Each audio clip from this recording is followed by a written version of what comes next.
We're approaching the end of the second school term, and I want to raise the plight of the school secretaries again. Many school secretaries and caretakers are paid out of the school's ancillary grant, but only around 10% are paid directly by the Department of Education. The two-tier system means that some secretaries are paid way more and others are paid as little as €12,000 a year, and this is deeply unfair and unjust. And that's why Sinn Féin fully supports the campaign which is being led by Forsa Trade Union. Some of these teachers will also have to sign on the dole during the summer months, such as the lack of stability around their wages. The campaign seeks to ensure that all school secretaries are employed directly by the department and that they enjoy full pension entitlements as public sector workers and entity in pay achieved through linking school secretary pay to the appropriate public sector pay grade. It's absolutely atrocious that school secretaries aren't treated in the same way as other staff within a school.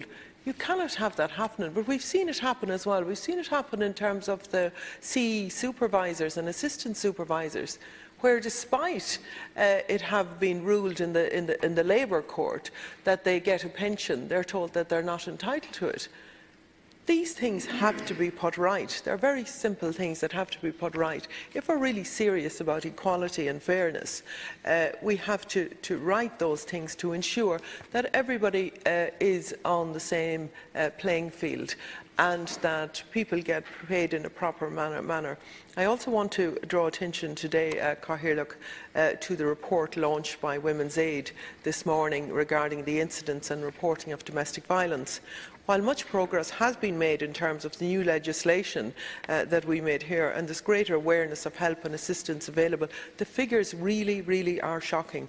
19,089 contacts were made with Women's Aid last year. Out of these contacts, 16,994 cases of domestic violence were against women.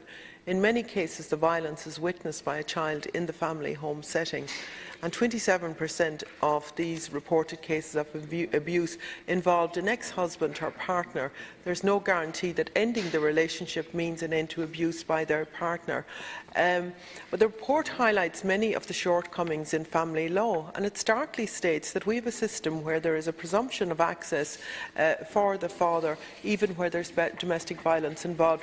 What I want to say, Cathaoirleach, is we really need to resource our frontline services in a proper way, and we need to reform our courts, and we need to make the system easier for women and children who are fleeing abuse, and we need to take these figures serious.